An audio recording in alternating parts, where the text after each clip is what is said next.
So the one thing I want you to think about with this study is we're not talking about anovular cows here. We've essentially taken anovular cows out of the picture. When we designed this experiment, I would have expected a very high percentage of cows to be detected in estrus by the accelerometer system. So all the cows had the accelerometer system on them throughout this particular protocol.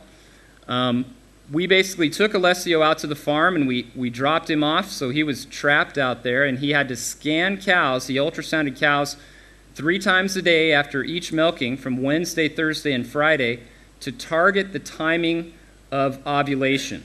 So we knew the timing of ovulation for the group of cows that ovulated in that particular period. Some cows ovulated during this particular period, and we knew whether they ovulated because, again, they were ultrasounded out here on this particular Monday.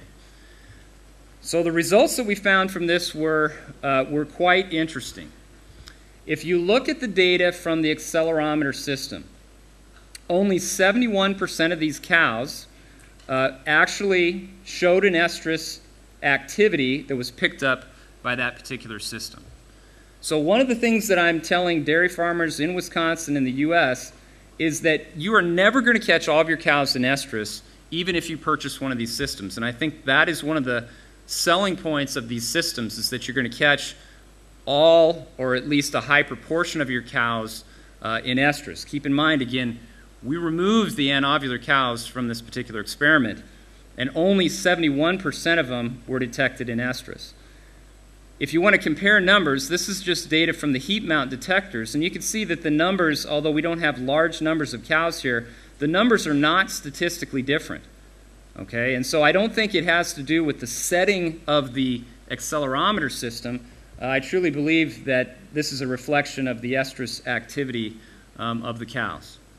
The good news with the cows that show estrus is that 95% of the cows that showed estrus went on to ovulate. So for the cows that the system actually catches in estrus is quite accurate. 95% of the cows go on to ovulate. Failure to ovulate if they show estrus is relatively low at only 5 percentage points. The major problem that we have here are the cows that don't show estrus. 29% of the cows that were perfectly set up to come into estrus failed to be detected in estrus, at least in the 7-day time frame after the prostaglandin injection.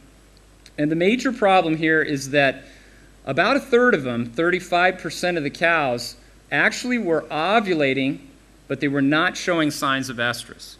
And so one of the things that I'm saying about these systems is that it's really not a system problem. It's more of a cow biology problem. We've got cows that are ovulating, that are not showing estrus, and we've got cows that actually fail to ovulate even though they were perfectly set up to come into estrus and, in fact, to ovulate.